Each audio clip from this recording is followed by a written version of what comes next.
What's up, everybody? Weston Hockwitz here, joined alongside Robert Zizzo following the Green Bay N.E.W. Lutheran boys basketball team's 49-42 loss in the Division V state championship game to 9-loss Thorp. I'm stunned, to be quite honest with you, Robert. You obviously got just as good of a look at it as I did. Look, for the most part, they came out at a 7-point lead at halftime, but at all points it seemed like there was always going to be that chance they weren't going to be able to get this thing. Thorp would go on that run. That ended up happening, and N.E.W. just couldn't respond.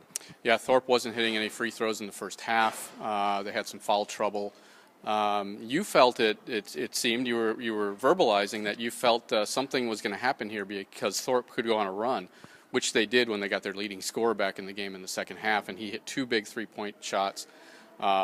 Totally took the momentum away from New Lutheran. And then it was back and forth for a little while, but foul trouble snuck up on the Blazers again, and here we are. And you know the history of this team down here. Talk about that a little bit. Yeah, this is something. I mean, since 2010 now, this is their third state runner-up, and I think this was the best shot they've had. The first year that they finished runner-up, it was to Randolph, and it pretty much was sort of a Cinderella story. They had 11 losses that season with Aaron Gussie. His little brother Noah's on this team now. They came back in 2013 last season. They were ranked number one. Their first and only loss happened to Randolph again. Randolph was down this year. It looked like this would be the year that the Blazers finally would come back and win this thing.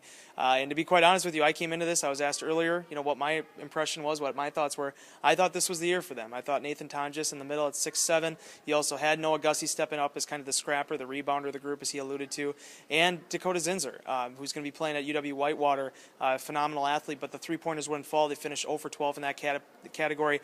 That threw off their whole inside-out game, and it ends up resulting in yet another silver ball for N.E.W. Lutheran. Mark Mearstein, the head coach of the Blazers, had a pretty good disposition about it, said that in a couple of years down the line they'll paint it gold and everyone will forget about it. But right now obviously stings for the Lutheran, and they're going to have to rally back. They have a whole bunch of new kids. They graduate 8 seniors coming back next year in hopes of finally finding that elusive gold ball down the road. Well, for Robert Zizzo, I'm Wes Hockwitz. Stay tuned to PackersNews.com, GreenBayPressGazette.com, for all your updates from the WIAA State Basketball Tournament.